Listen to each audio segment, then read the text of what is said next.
യേശുവെ നന്ദി, യേശുവെ സ്തുതി. എൻ്റെ പേര് ബിയ. ഞാൻ ഇവിടെ ആലപ്പുഴയിൽ തന്നെയാണ് വരുന്നത്. 2022 ഞാൻ ഡിഗ്രി പാസ് ഔട്ട് ആവുന്നത്. അങ്ങനെ ഉടനെ തന്നെ എനിക്ക് പുറത്തേക്ക് പോകണം, പോയി പഠിക്കണം എന്നൊക്കെ ഒരു ഭയങ്കര ആഗ്രഹമായിരുന്നു. അങ്ങനെ ഞാൻ IELTS ജോയിൻ ചെയ്തു എറണാകുളത്ത്. അങ്ങനെ അവിടെ 2 മാസത്തെ കോഴ്സ് ഞാൻ എടുത്ത് അത് കഴിഞ്ഞ് ഞാൻ എക്സാം എഴുതി എനിക്ക് റിക്വയർഡ് സ്കോർ കിട്ടിയില്ല.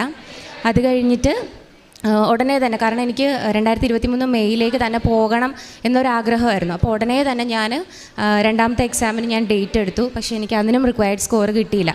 അത് കഴിഞ്ഞപ്പോൾ ഞാൻ ഈ യൂട്യൂബിലൊക്കെ ഇങ്ങനെ ഓരോരുത്തരുടെ സാക്ഷ്യങ്ങളും കൃപാസനത്തെ പറ്റിയൊക്കെ ഒത്തിരി കാര്യങ്ങൾ ഞാനിങ്ങനെ അറിയാനായിട്ട് തുടങ്ങി. അങ്ങനെ 2-3 പേരുടെ സാക്ഷ്യത്തിലൊക്കെ IELTS ഒരുപാട് പ്രാവശ്യം എഴുതിയിട്ട് കിട്ടാഞ്ഞിട്ട് പിന്നെ ഉടമ്പടി എടുത്ത് പ്രാർത്ഥിച്ചതിൻ്റെ ഫലമായിട്ട് അവർക്ക് കിട്ടിയെന്നൊക്കെയുള്ളൊരു അനുഭവങ്ങൾ ഞാൻ കേട്ടു. അത് കഴിഞ്ഞപ്പോൾ 2022 ഡിസംബർ 3-ാം തീയതി ഞാൻ ഇവിടെ വന്ന് ആദ്യമായിട്ട് ഉടമ്പടി എടുത്തു. അന്ന് എൻ്റെ ഒരു ഫ്രണ്ടും എൻ്റെ കൂടെ ഉണ്ട്. ഞാനും അവനും കൂടെ ഒരുമിച്ചായിരുന്നു IELTS ക്ലാസ്സിന് ജോയിൻ ചെയ്തതുമൊക്കെ. അങ്ങനെ എൻ്റെ നിർബന്ധപ്രകാരം അവനും വന്നു എൻ്റെ കൂടെ. അങ്ങനെ പക്ഷേ ഒരുപാട് ഇമ്പോർട്ടൻ്റ് ആയിട്ടൊന്നും ഞാൻ ഇതിനെ കരുതിയില്ല. കാരണം ഉടമ്പടി എടുത്തു കഴിഞ്ഞാൽ ഉടനെ തന്നെ മാതാവ് എൻ്റെ കാര്യങ്ങളിലെല്ലാം ഇടപെടും, അങ്ങനെ ഒരു തോന്നലായിരുന്നു എനിക്ക്. അങ്ങനെ ഡിസംബറിൽ ഞാൻ ആദ്യത്തെ നിയോഗമായിട്ട് എൻ്റെ IELTS കാര്യം തന്നെയായിരുന്നു ഞാൻ വെച്ചത്. രണ്ടാമത്തെ നിയോഗം എനിക്ക് ഒരു ജോലി വേണം. കാരണം ഇവിടെ നിൽക്കുന്ന സമയം വെറുതെ നിൽക്കാൻ പറ്റത്തില്ല വീട്ടിൽ. അപ്പം ഒരു ജോലി വേണമെന്നുള്ള രണ്ടാമത്തെ നിയോഗമായിരുന്നു. അങ്ങനെ ഡിസംബറിൽ ഞാൻ ഭയങ്കര കറക്റ്റായിട്ട് രാവിലെ എണീക്കുകയും സന്ധ്യാപ്രാർത്ഥനയിൽ പ്രാർത്ഥിക്കുകയൊക്കെ ചെയ്തു. അങ്ങനെ എനിക്ക് ജോലി ജനുവരിയിൽ എനിക്ക് ഓക്കെ ആയി എറണാകുളത്ത്. അങ്ങനെ പിന്നെയുള്ള എൻ്റെ ഒരു ജീവിതം മൊത്തം എറണാകുളത്തെ ഒരു ലൈഫായിരുന്നു. അവിടെ ചെന്ന് കഴിഞ്ഞപ്പോൾ എനിക്ക് ഇവിടെ കിട്ടാത്ത കുറേ ഒരു സന്തോഷവും ഒരു എൻ്റർടൈൻമെൻറ്റും ഒക്കെ എനിക്ക് അവിടെ കിട്ടിക്കഴിഞ്ഞപ്പോൾ ഞാൻ പ്രാർത്ഥനയും കാര്യങ്ങളും ഒക്കെ ഞാൻ മുടക്കി. പ്രാർത്ഥിക്കുന്ന സമയം രാവിലെ ആണെങ്കിൽ പോലും 5:30 എണീക്കേണ്ടത് വരെ ഞാൻ 9:30 എനിക്ക് ഓഫീസിൽ പോകേണ്ട സമയത്താണ് ഞാൻ പ്രാർത്ഥിച്ചുകൊണ്ടിരുന്നത്. അങ്ങനെ ഞാൻ 3-ാമത്തെ പ്രാവശ്യം അവിടെ നിന്ന് തന്നെ ഈ ജോലിയുടെ കൂട്ടത്തിൽ തന്നെ ഞാൻ എക്സാമിന് വേണ്ടി പഠിച്ചു. ഞാൻ എക്സാം എഴുതി. 3-ാമത്തെ പ്രാവശ്യം എനിക്ക് റിക്വയർഡ് സ്കോർ കിട്ടിയില്ല. അത് കഴിഞ്ഞപ്പോൾ എനിക്ക് മനസ്സിലായി എന്തോ തകരാറുണ്ട്. പക്ഷെ അപ്പോഴും ഞാൻ പ്രാർത്ഥനയുടെ കുറവാണെന്ന് ഒരിക്കലും ഞാൻ മനസ്സിലാക്കുന്നില്ല. പിന്നെ ഞാൻ 4-ാമത്തെ പ്രാവശ്യം എക്സാം എഴുതി. ഇപ്പോൾ 2-ാമത്തെ പ്രാവശ്യം എക്സാം എഴുതി കഴിഞ്ഞപ്പോൾ തന്നെ എൻ്റെ ഫാമിലിയിൽ നിന്ന് തന്നെ എനിക്കൊരു സംസാരം ഉണ്ടായി. ദൈവത്തെ ഓർത്ത് ഇനിയെങ്കിലും ഒന്ന് പഠിച്ചിട്ട് നീ എക്സാം എഴുത്, കാരണം ഇത്രയും പൈസ ഞങ്ങളുടെ വീട്ടിൽ നിന്ന് ഞങ്ങൾക്ക് തരാനില്ല. അപ്പോൾ ആ സമയത്ത് ഞാൻ ജോലിക്ക് കയറിയിട്ടില്ല. അങ്ങനെ പിന്നെ എനിക്ക് വാശിയായി, ജോലിക്ക് കയറി ഞാൻ എൻ്റെ പൈസയ്ക്ക് ഞാനിനി IELTS എക്സാം എഴുതത്തുള്ളൂ എന്നുള്ളൊരു വാശിയായി എനിക്ക്. അങ്ങനെ ഞാൻ എക്സാം എഴുതി. 4 പ്രാവശ്യവും ഞാൻ എഴുതിയിട്ട് ഇത്രയും പൈസ മുടക്കി 15-16 രൂപയാണ് നമുക്ക് IELTS എക്സാമിന്. അത്രയും രൂപ മുടക്കിയിട്ട് എനിക്ക് പാസ്സാകാനായിട്ട് പറ്റിയില്ല. 4-ാമത്തെ പ്രാവശ്യം എക്സാം എഴുതി ഞാൻ ഫെഡപ്പായി ആ ഒരു സിറ്റുവേഷൻ എത്തി. അങ്ങനെ ഇരിക്കുന്ന സമയത്ത് ഞാൻ ഓഫീസിലിരിക്കുക റിസൾട്ട് വന്നു കഴിഞ്ഞിട്ട്. അപ്പം ഒരു കൊച്ചെന്നെ വിളിക്കുക, എനിക്കറിയില്ല, ഒരു അൺനോൺ നമ്പർ എൻ്റെ ഫോണിലേക്ക് വരിക. എന്നെ വിളിച്ചിട്ട് പറയാണ്, BA അല്ലേ, ഞാൻ BAയുടെ അതേ സിറ്റുവേഷനിൽ കൂടെ കടന്നു പോകുന്ന ഒരാളാണ്, നമുക്ക് IELTS മാറ്റിയിട്ട് നമുക്ക് PT എക്സാം ഒന്ന് ട്രൈ ചെയ്യാമെന്ന് പറഞ്ഞു. അപ്പം ഞാൻ ചോദിക്കും, എൻ്റെ കാര്യങ്ങളൊക്കെ ഭയങ്കര കൃത്യമായിട്ട് ഞാൻ ആ സമയത്ത് അനുഭവിച്ച കാര്യങ്ങളും ബുദ്ധിമുട്ടുകളും എല്ലാം ഈ കൊച്ചെന്നോട് ഇങ്ങോട്ടേക്ക് പറയുക. അപ്പം ഞാൻ ചോദിച്ചു, ഇത് ആരാ, എന്താ, നിങ്ങൾക്ക് എങ്ങനെ എന്നെപ്പറ്റി അറിയാം? അതൊന്നും ഇപ്പം ചോദിക്കേണ്ട ബിയ, ഇപ്പം എക്സാമിന് വേണ്ടി നമുക്ക് പ്രിപ്പയർ ആകാമെന്ന് പറഞ്ഞു. അപ്പോൾ ആ കുട്ടി നെക്സ്റ്റ് മന്ത്, അതായത് എന്നെ വിളിച്ചതിൻ്റെ നെക്സ്റ്റ് മന്ത് ആ കൊച്ച് കാനഡയ്ക്ക് പോകാനായിട്ടിരിക്കുക. അപ്പം എനിക്കിപ്പോൾ ഒന്നും മനസ്സിലാവുന്നില്ല. അപ്പം എനിക്ക് മനസ്സിലായി മാതാവ് ഒരാളുടെ രൂപത്തിൽ എൻ്റെ അടുത്തേക്ക് വന്ന് സംസാരിക്കുന്നു. അപ്പം വീട്ടിലേക്ക് വിളിച്ചിട്ട് ഞാൻ കാര്യങ്ങൾ പറയുമ്പോഴെല്ലാം വീട്ടുകാർ പറയും. അപ്പം അതിന് മുന്നേ 2023 ജനുവരിയിൽ എനിക്ക് ഉടനെ തന്നെ പോകാൻ പറ്റുന്നുള്ളൊരു ഓവർ കോൺഫിഡൻസിൽ ഞാൻ 9.25 ലക്ഷം രൂപ ഞാൻ പോകുന്ന കാനഡയിലെ കോളേജിൽ ഞാൻ അടച്ചു. ഞാൻ വലിയ സാമ്പത്തികമായിട്ട് സ്റ്റേബിളൊന്നും അല്ല എൻ്റെ ഫാമിലി. പക്ഷേ ഓരോരുത്തരുടെ ഹെൽപ്പ് ചെയ്തതോടുകൂടി അങ്ങനെ എനിക്ക് ആ പൈസ അടയ്ക്കാനായിട്ട് പറ്റി. അപ്പം എൻ്റെ പപ്പായ്ക്ക് ഒട്ടും താല്പര്യമില്ല, കാരണം എക്സാം എഴുതി കഴിഞ്ഞിട്ട് മാത്രം നീ എന്താണെന്ന് വെച്ചാൽ ചെയ്താൽ മതി എന്നുള്ളൊരു ഇതായിരുന്നു. പക്ഷേ എനിക്ക് വാശി, എങ്ങനെയെങ്കിലും ഞാനിത് എഴുതിയെടുക്കും, എൻ്റെ സ്വന്തം ഇതിൽ എനിക്ക് എഴുതിയെടുക്കാൻ പറ്റും എന്നുള്ളൊരു വാശിയായി. പക്ഷേ അതെനിക്ക് ആ ഫീസ് അടച്ചിട്ട് 1 വർഷമാണ് ആ ഫീസ് അവിടെ കിടന്നത്. അപ്പം ഓരോ 3 മാസം കൂടുമ്പോഴും കോളേജിൽ നിന്ന് തന്നെ മെയിൽ അയയ്ക്കുക, ഒരു റെസ്പോൺസും ഇല്ല, എന്താ ബിയ എന്നുള്ള രീതിയിൽ കോളേജിൽ നിന്നുള്ള മെയിൽ എനിക്ക് വരും. അപ്പോഴും എനിക്ക് ഇവരുടെ അടുക്കൽ ആകെ പറയാനുള്ളൊരു റീസൺ എനിക്ക് കിട്ടിയിട്ടില്ല ഇതുവരെയായിട്ടും IELTS. അത് കഴിയുമ്പോൾ ഞാൻ എന്തായാലും ഒരു റെസ്പോൺസ് ഞാൻ തരാമെന്ന് പറഞ്ഞു. അങ്ങനെ ഈ കൊച്ച് ഈ മാതാവിൻ്റെ രൂപത്തിൽ എന്നെ വിളിച്ച ആ കുട്ടി എന്നെ പഠിപ്പിക്കാനായിട്ട് തുടങ്ങി. അങ്ങനെ 5-ാമത്തെ പ്രാവശ്യം ഞാൻ PT എക്സാം എഴുതി.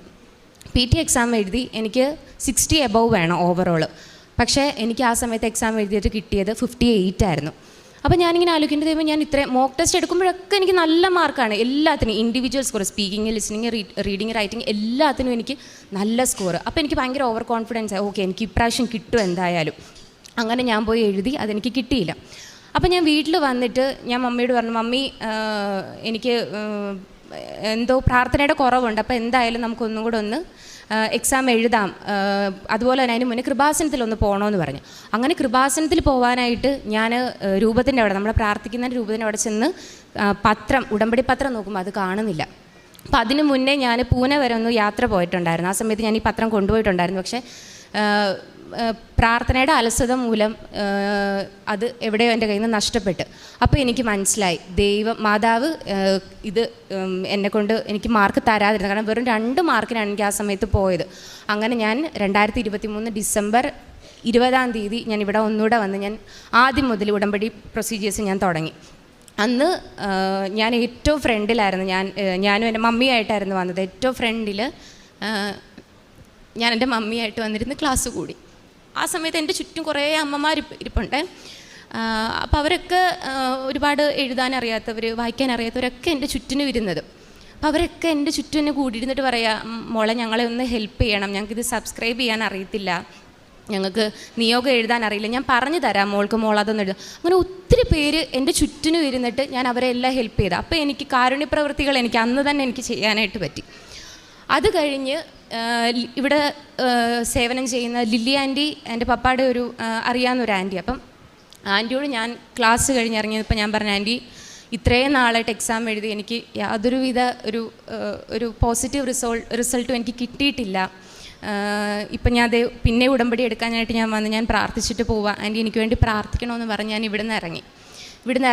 പിന്നെ ഞാൻ ഇവിടെ ഉടമ്പടി എടുക്കുന്നതിന് മുന്നേ തന്നെ ഞാൻ ഡേറ്റ് എടുത്തിട്ടുണ്ടായിരുന്നു, ഡിസംബർ 28 എനിക്ക് തൃപ്പൂണിത്തറയിൽ ഒരു സെൻറ്ററിൽ വെച്ചിട്ടായിരുന്നു എക്സാം. അന്ന് ഞാൻ ഇങ്ങനെ നമ്മൾ മടുത്തിട്ട് നമ്മൾ പോകില്ല, ഇനി വയ്യ എഴുതാൻ. കാരണം എൻ്റെ ഫുള്ള് ഞാൻ എക്സാമിന് വേണ്ടി ഞാൻ കൊടുത്തിട്ട് പോകുമ്പോഴൊന്നും എനിക്ക് കിട്ടത്തില്ല. എന്തെങ്കിലും ആവട്ടെ, ഇതിൽ മാതാവ് ഇടപെടും എനിക്ക് ഉറപ്പാണ്. ഇപ്പം എനിക്ക് ആക്ച്വലി കൊന്തയൊക്കെ ഇടാൻ ഭയങ്കര നാണക്കേടാണ്. ഇങ്ങനെ ഈ കൊന്ത ഇടുമ്പോൾ എനിക്കൊരു ഓക്വേർഡ്നെസ് ഫീൽ ചെയ്യും. പക്ഷേ ഇപ്രാവശ്യം ആ എക്സാമിന് പോയ സമയത്ത് ഞാൻ ഇവിടുന്ന് കിട്ടിയ കാശ് രൂപ ഞാൻ എൻ്റെ കൊന്തയിലിട്ടിട്ടായിരുന്നു ഞാൻ പോയത്. എന്നിട്ട് ഞാൻ ഇതേ പിടിച്ച് ഞാൻ പ്രാർത്ഥിച്ചു, മാതാവ് ഇതെങ്ങനെയെങ്കിലും എനിക്ക് നടത്തിയെടുത്ത് തന്നേ പറ്റുള്ളൂ, കാരണം ഇനി എനിക്ക് വയ്യ. വീട്ടുകാരുടെ മുന്നിലാണെങ്കിലും നാട്ടുകാരുടെ മുന്നിലാണെങ്കിലും എല്ലാവരും ചോദ്യമാണ്, എന്തായി, ഒന്നും ആയില്ലേ, തോറ്റിരിക്കുവാണോ ഇപ്പോഴും, ഇതെന്താവാത്ത ഈ പരിഹാസങ്ങൾ കാരണം എനിക്ക് അതൊക്കെ ഒരുപാട് മനുഷ്യനെ തളർത്തിയിട്ടുണ്ടായിരുന്നു. എന്നാലും എനിക്കൊരു ഒരു പുറകോട്ട് പോകാനായിട്ടുള്ളൊരു തോന്നലേ എനിക്കില്ലായിരുന്നു. കാരണം ഇതെനിക്ക് നേടിയേ പറ്റുള്ളൂ. ഇത്രയും എല്ലാവർക്കും എനിക്കൊരു മറുപടി കൊടുക്കണം. ഞാൻ ഇവിടെ വന്ന് പ്രാർത്ഥിച്ചതിൻ്റെ ഫലമായിട്ട് എനിക്ക് കിട്ടിയെന്നുള്ള രീതിയിൽ എനിക്ക് മറുപടി കൊടുക്കണമെന്നുണ്ടായിരുന്നു. അങ്ങനെ ആ സെൻറ്ററിൽ ഞാൻ എക്സാം എഴുതി പോയപ്പം ഞാൻ അവിടെ ഉപ്പ് കൊണ്ടുപോയിട്ടുണ്ടായിരുന്നു, ഇവിടുന്ന് വെഞ്ചരിച്ച് കിട്ടിയ ആ ഉപ്പ്. ഞാൻ അവിടുത്തെ ആ മണ്ണിൽ ഞാൻ ഇട്ടിട്ടായിരുന്നു എക്സാമിന് കയറി. ഞാൻ ഇതുവരെയായിട്ട് അറ്റൻഡ് ചെയ്യാത്ത രീതിയിലുള്ള ക്വസ്റ്റ്യൻസ് ആയിരുന്നു എനിക്ക് കിട്ടിയത്. എല്ലാം ഭയങ്കര ടഫായിരുന്നു. ഞാൻ എന്നിട്ട് ഇറങ്ങിയ സമയത്ത് അപ്പോൾ പപ്പായും മമ്മി എൻ്റെ കൂടെ വന്നിട്ടുണ്ടായിരുന്നു. ഞാൻ പപ്പായുടെ അമ്മയും പറഞ്ഞു, മമ്മി ഇനി ഇത് കിട്ടില്ല, ഇനി നമുക്ക് നെക്സ്റ്റ് ട്രൈ ചെയ്യാം എന്നുള്ള രീതിയിൽ ഞാൻ ഇറങ്ങി. ഞാനായിരുന്നു ഡ്രൈവ് ചെയ്തത്. തിരിച്ചിങ്ങോട്ടേക്ക് ഞാൻ ഡ്രൈവ് ചെയ്തപ്പോഴൊന്നും എൻ്റെ ഈ സുബോധ മനസ്സിലല്ല, ഞാൻ വേറെ ഏതോ ഒരു ലോകത്ത് ഞാൻ വണ്ടി ഓടിച്ചുകൊണ്ട് പോവുക. അത് കഴിഞ്ഞ് ആലപ്പുഴ എത്താറായപ്പം എനിക്ക് മെയിൽ വന്നു, ഒരു 15 മിനിറ്റ്സിനുള്ളിൽ നിങ്ങളുടെ റിസൾട്ട് ഉണ്ടാകുമെന്ന്. അങ്ങനെ ഞാൻ വീട്ടിൽ ചെന്ന് കയറി ഞങ്ങളുടെ രൂപത്തിൻ്റെ അങ്ങോട്ട് ഞാൻ സ്റ്റെപ്പ് വെക്കുകയും എൻ്റെ റിസൾട്ട് വരികയും ഞാൻ അത് ഓണാക്കുകയും എനിക്ക് 60 ആണ് വേണ്ടത്, എനിക്ക് 62 എനിക്ക് മാതാവ് തന്നെ എനിക്ക് അനുഗ്രഹിച്ചു. പപ്പയാണെങ്കിലും അമ്മയാണെങ്കിലും രൂപത്തിൻ്റെ അങ്ങോട്ടേക്ക് കമിഴ്ന്ന് കിടന്ന് ഒരുപാട് നന്ദി പറഞ്ഞു. കാരണം ഒട്ടും നമ്മൾ പ്രതീക്ഷിച്ചില്ല, കാരണം അത് കിട്ടത്തില്ല. അത്രയ്ക്ക് ഞാൻ ഉറപ്പ് പറഞ്ഞു, നമുക്കിനി ഇത് വേണ്ട, നമുക്കിനി അടുത്ത എന്തെങ്കിലും നോക്കാം, ഇനി പക്ഷേ എക്സാമിൽ നിന്ന് പിന്മാറാനുള്ളൊരു ഇതൊന്നും എൻ്റെ മനസ്സിൽ വന്നില്ല. പക്ഷേ ഇനി നമുക്ക് അടുത്തതിൽ ട്രൈ ചെയ്യാമെന്നുള്ളൊരു ചിന്തയായിരുന്നു. അപ്പോഴായിരുന്നു ഇങ്ങനെ ഒരു റിസൾട്ട് വന്നത്. അത് കഴിഞ്ഞ് പിന്നീട് അങ്ങോട്ടുള്ള കാര്യങ്ങളെല്ലാം വളരെ പെട്ടെന്നായിരുന്നു. 28 ഞാൻ എക്സാം കഴിഞ്ഞത്. അപ്പം 2024 തൊട്ട് നമുക്ക് GIC പേയ്മെൻറ്റ് 6.5 എന്നുള്ളത് പഴയത് 6.5 ലക്ഷമായിരുന്നു. അപ്പോൾ ഇനി ജനുവരി മുതൽ 12.5 ലക്ഷം ആകുമെന്ന് പറഞ്ഞു. അങ്ങനെ ധൃതി പിടിച്ച് 29 തന്നെ നമ്മുടെ ഫാമിലിയിലൊക്കെ ഉള്ളവരൊക്കെ പപ്പായുടെ ഫ്രണ്ട്സും ഒക്കെ ഹെൽപ്പ് ചെയ്തിട്ട് നമ്മൾ 6.5 ലക്ഷം അറേഞ്ച് ചെയ്ത് ബാങ്കിൽ ചെന്ന് കഴിഞ്ഞപ്പോൾ അവർ പറയുകയാണ് 6.5 പറ്റത്തില്ല, ഇത് അക്കൗണ്ട് ഓപ്പൺ ആകുമ്പോൾ ഒരു 3 days എടുക്കും, അപ്പോൾ എന്തായാലും ജനുവരി 2024 ആകും. സോ നിങ്ങൾക്ക് അടയ്ക്കാനായിട്ട് പറ്റില്ല, ഇനി നിങ്ങൾക്ക് 12.5 അടയ്ക്കാൻ പറ്റത്തുള്ളൂ എന്ന് പറഞ്ഞു. അപ്പോഴും ഞങ്ങളുടെ കയ്യിൽ നിന്ന് പോയി. ഇനി എന്താ ചെയ്യേണ്ടതെന്നല്ല, കാരണം 6.5 ഒപ്പിച്ച പാട് നമുക്കും ദൈവത്തിന് മാത്രമേ അറിയുള്ളൂ. അത് കഴിഞ്ഞപ്പോൾ മാതാവിൻ്റെ രൂപത്തിൽ പലരും നമ്മുടെ ഫാമിലിയിലുള്ളവർ ഭയങ്കര കുറവാണ്. പക്ഷേ പപ്പ അത്യാവശ്യം പള്ളിയിലാണെങ്കിലും നമ്മുടെ വീടിൻ്റെ പരിസരത്തൊക്കെ ആണെങ്കിലും ഒത്തിരി സഹായം ചെയ്യുന്ന ഒരാളാണ്. എൻ്റെ മമ്മി എന്ന് പറഞ്ഞു കഴിഞ്ഞാൽ മമ്മിയും ദൈവവുമായിട്ട് ഭയങ്കര കൂട്ടാണ്. ഒരു ദൈവത്തെ ഇങ്ങനെ വിളിച്ച് അങ്ങനെയുള്ളൊരു പപ്പായും മമ്മി എനിക്ക് കിട്ടിയിരിക്കുന്നത്. അങ്ങനെ പപ്പായുടെ ആ ഒരു ഓരോരുത്തരോടുള്ള ഇടപെടൽ കാരണം നമുക്ക് കുറേ പേര് സഹായിച്ചു. അങ്ങനെ ജനുവരി 1st വീക്ക് തന്നെ എനിക്ക് ആ 12.5 ലക്ഷം രൂപ അടയ്ക്കാനായിട്ട് പറ്റി. അത് കഴിഞ്ഞിട്ട് പിന്നെ എനിക്ക് ബയോമെട്രിക്സിനാണെങ്കിലും മെഡിക്കലിന് പോകാനാണെങ്കിലും ഒക്കെ മാതാവിൻ്റെ രൂപത്തിൽ ഒരാൾ അവിടെ ഉണ്ടായിരിക്കും. എന്നെ ഞാനത് VIP പോലൊക്കെ ആയിരുന്നു. സാധാരണ അവിടെയൊക്കെ വരുന്നവരെ ജസ്റ്റ് കയറ്റി വിടുക, ലൈനിൽ കയറ്റി വിടുക, അങ്ങനെയൊക്കെയുള്ള രീതിയാണ്. പക്ഷേ അവിടെ ഓരോരുത്തരും എൻ്റെ പേര് വിളിച്ച് BA അല്ലേ, വരൂ നമുക്ക് പെട്ടെന്ന് തന്നെ ചെയ്യാമെന്നും പറഞ്ഞുകൊണ്ട് പടപടയെന്നായിരുന്നു പിന്നീട് അങ്ങോട്ടുള്ള എൻ്റെ എല്ലാ കാര്യങ്ങളും. അതുപോലെ തന്നെ ഫെബ്രുവരി പകുതി ആയപ്പോൾ എൻ്റെ പ്രൊസീജിയേഴ്സ് എല്ലാം കഴിഞ്ഞു. ഫെബ്രുവരി ഒരു 14 ആയപ്പോൾ എനിക്ക് ടിക്കറ്റ് എടുക്കാനായിട്ട് പറ്റി. അങ്ങനെ ഏപ്രിൽ 24 തീയതി ഞാൻ കാനഡയ്ക്ക് പോവുകയാണ്. ഇതാണ് എൻ്റെ ആദ്യത്തെ സാക്ഷ്യം. അതുപോലെ രണ്ടാമത് ഞാൻ ഒരു 2 വീക്സ് ആയിട്ടുള്ളൂ. ഞാനും മമ്മിയും കൂടെ 3 മണിക്ക് ഞാനും മമ്മിയും കരണക്കൊന്ത ചൊല്ലിക്കൊണ്ടിരുന്ന സമയത്ത് ഞാൻ എൻ്റെ ലെഫ്റ്റ് സൈഡിൽ ബ്രസ്റ്റിൽ ഞാനിങ്ങനെ ജസ്റ്റ് ഇങ്ങനെ തൊട്ട് നോക്കിയപ്പോൾ എനിക്ക് ചെറിയൊരു തടുപ്പ് പോലെ ഫീൽ ചെയ്തു. അപ്പം ഞാൻ അപ്പം തന്നെ മമ്മിയോട് പറഞ്ഞു, മമ്മി എനിക്ക് ഈ സൈഡിൽ എന്തോ ഒരു ഇത് ഫീൽ ചെയ്യുന്നുണ്ട്, മമ്മി ഒന്ന് ജസ്റ്റ് ഒന്ന് തൊട്ട് നോക്കാൻ പറഞ്ഞു. അപ്പോൾ മമ്മിയും പറഞ്ഞ് ചിലപ്പോൾ ഇത് നീരിളക്കത്തിൻ്റെ ആയിരിക്കും, അങ്ങനെ ഗ്ലാൻഡ് അങ്ങനെ വരും, ചിലപ്പോൾ അതായിരിക്കും എന്ന് പറഞ്ഞ് വിട്ടു. പക്ഷേ എനിക്ക് അപ്പോഴും പേടിയായിട്ട് ഞാൻ അപ്പം തന്നെ ആ വെഞ്ചരിച്ച് തൈലം എടുത്ത് ഞാൻ ഇവിടെ കുരിശ് വരച്ച് പ്രാർത്ഥിച്ചു. എൻ്റെ മാതാവേ, ഇത് ഒന്നും ഉണ്ടാവരുത്, എനിക്ക് വയ്യ, ഇനി ഇത് എൻ്റെ ശരീരം കീറി മുറിക്കാനുള്ളൊരവസ്ഥ ഉണ്ടാവരുത് എന്നുള്ള രീതിയിൽ ഞാൻ പ്രാർത്ഥിച്ച് തുടങ്ങി. പക്ഷെ പിന്നീട് എനിക്ക് എൻ്റെ പേടി കൂടുന്നല്ലാണ്ട് എനിക്കത് അങ്ങോട്ട് മാറുന്നില്ല. അങ്ങനെ 2 ദിവസം കഴിഞ്ഞപ്പോൾ ഞാനൊരു ഹോസ്പിറ്റലിൽ പോയി. ഞാൻ ഡോക്ടറെ അടുത്തേക്ക് ഞാനിങ്ങനെ കാര്യങ്ങൾ പറഞ്ഞു. അപ്പോൾ ഡോക്ടർ ഇത് ജസ്റ്റ് ഇങ്ങനെ, അപ്പം അത്രയും ദിവസം വരെ ഞാനിത് എല്ലാ ദിവസവും പ്രാർത്ഥന ചൊല്ലുമ്പോൾ ഞാനിവിടെ കുരിശ് വരച്ച് ഞാൻ പ്രാർത്ഥിക്കുമായിരുന്നു, ഇത് പോവണം, ഇതെങ്ങനെയെങ്കിലും പിന്നെ ഇനി ഞാൻ തൊടുമ്പോൾ ഇതിനകത്ത് ഇത് കാണരുതേ എന്നുള്ള രീതിയിൽ. അങ്ങനെ 2 ദിവസം കഴിഞ്ഞ് ഹോസ്പിറ്റലിൽ ചെന്നപ്പോൾ ഡോക്ടർ ജസ്റ്റ് ഒന്ന് ചെക്ക് ചെയ്തപ്പോൾ പറഞ്ഞ്, ആദ്യമൊന്നും മിണ്ടുന്നില്ല, കുറേ സമയം പുള്ളി ഇതിങ്ങനെ ജസ്റ്റ് ഇങ്ങനെ ഭയങ്കര കൺഫ്യൂഷനിലിരിക്കുന്ന.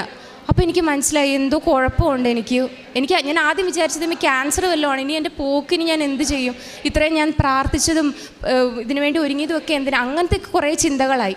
അങ്ങനെ ഡോക്ടർ കുറച്ച് കഴിഞ്ഞപ്പോൾ ഡോക്ടർ പറഞ്ഞ്, ഇത് ഈ ഒരു ഏജിലുള്ള മിക്ക പെൺകുട്ടികൾക്കും വരുന്ന ഒരു കാര്യമാണ്, നിങ്ങൾക്ക് വേണമെങ്കിൽ ഇത് സർജറി ചെയ്യാം, ഇത് ഉടനെ ചെയ്യണമെന്നില്ല, കാരണം ഇത് ചെയ്ത് കഴിഞ്ഞാൽ ഒരു 2-3 മന്ത്സ് നമുക്ക് റെസ്റ്റ് വേണം, എനിക്ക് നെക്സ്റ്റ് മന്ത് പോവുകയും ചെയ്യണം. അപ്പോൾ ഡോക്ടർ പറഞ്ഞത് നിർബന്ധമില്ല, ഇത് പയ്യനെ മാറിക്കോളും, അതല്ല നിങ്ങൾക്ക് ഭയങ്കര പേടിയാണെങ്കിലും മാത്രം ഇത് സർജറി ചെയ്താൽ മതി, ചെയ്യണമെന്ന് ഒരു നിർബന്ധവും ഇല്ല എന്ന് പറഞ്ഞു.